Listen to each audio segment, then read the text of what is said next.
Hello बच्चों, let's read the question. The question says an ideal gas is allowed to expand both reversibly and irreversibly in an isolated system if Ti is the initial temperature and Tf is the final temperature. Which of the following statement is correct?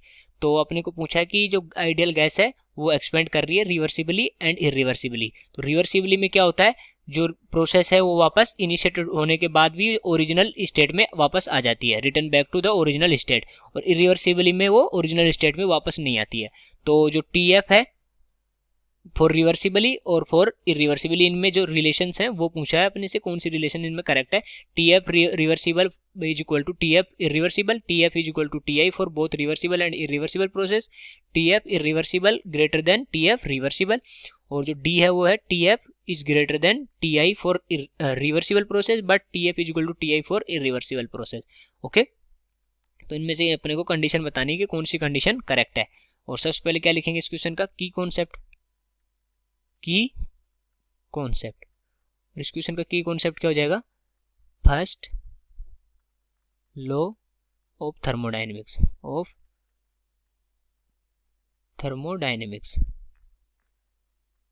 ये हो जाएगा इस question का की concept. Okay, तो first law of thermodynamics अपना क्या बोलता है, वो बोलता है कि delta U is equal to Q plus W. Delta U is equal to Q plus W. और यहाँ पर जो डेल्टा यू है वो क्या है, डेल्टा यू है change in internal energy. Okay, और जो डब्ल्यू है वो क्या है, वो है वर्क डन. ओके, और जो क्यू है वो क्या है, चेंज इन हीट एक्सचेंज बोल देंगे अपने इसको, हीट एक्सचेंज बोल सकते हैं, हीट एक्सचेंज. ओके, तो ये होता है अपना फर्स्ट लॉ ऑफ थर्मोडायनेमिक्स. तो इसके अकॉर्डिंग अगर देखें तो जो अपने को सिस्टम कौन सा दिया हुआ है, आइसोलेटेड सिस्टम. तो फॉर आइसोलेटेड सिस्टम है तो इसका मतलब कौन सा ये प्रोसेस होगी, एडियाबैटिक प्रोसेस होगी, क्योंकि आइसोलेटेड सिस्टम में हीट एक्सचेंज नहीं होता है, एडियाबैटिक प्रोसेस. और एडियाबैटिक प्रोसेस जो जिसमें हीट एक्सचेंज नहीं होता वो कौन सी होती है, एडियाबैटिक प्रोसेस. तो एडियाबैटिक प्रोसेस में क्या हो जाएगा, अगर हीट एक्सचेंज नहीं हो रहा तो Q is equal to 0. Okay, तो जो अपनी ये रिएक्शन आई ये क्या आई, delta U is equal to Q अगर 0 पुट करेंगे तो ये आ जाएगा delta U is equal to W.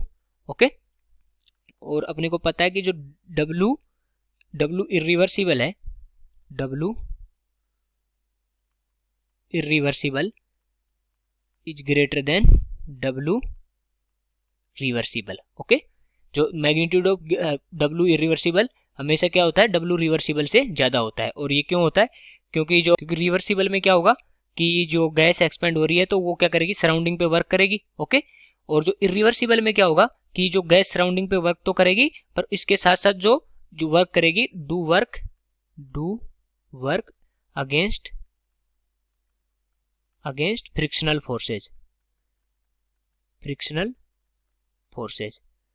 Okay, ये किस केस में होगा, ये इरिवर्सिबल में.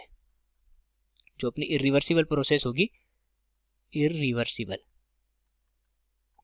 प्रोसेस में जो वर्क करेगा वो फ्रिक्शनल फोर्स के अगेंस्ट भी करेगा. तो ये जो टोटल जो वर्क होगा वो क्या हो जाएगा, रिवर्सिबल से ज्यादा हो जाएगा. ओके, तो इस कंडीशन से अपन देख सकते हैं कि जो डेल्टा यू है, delta you irreversible is greater then delta U of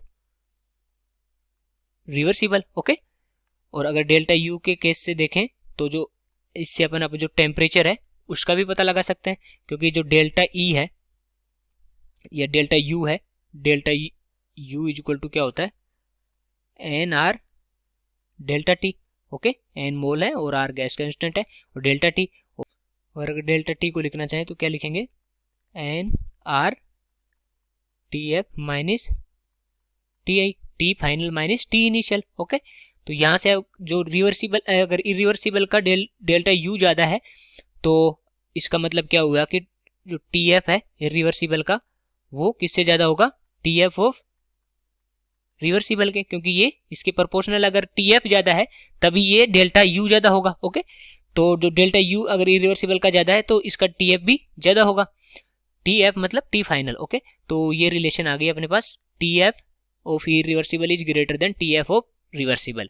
तो इसके अकॉर्डिंग अगर ऑप्शन देखें तो अपना कौन सा सी ऑप्शन करेक्ट हो जाएगा। So I hope you understood it well. Best of luck.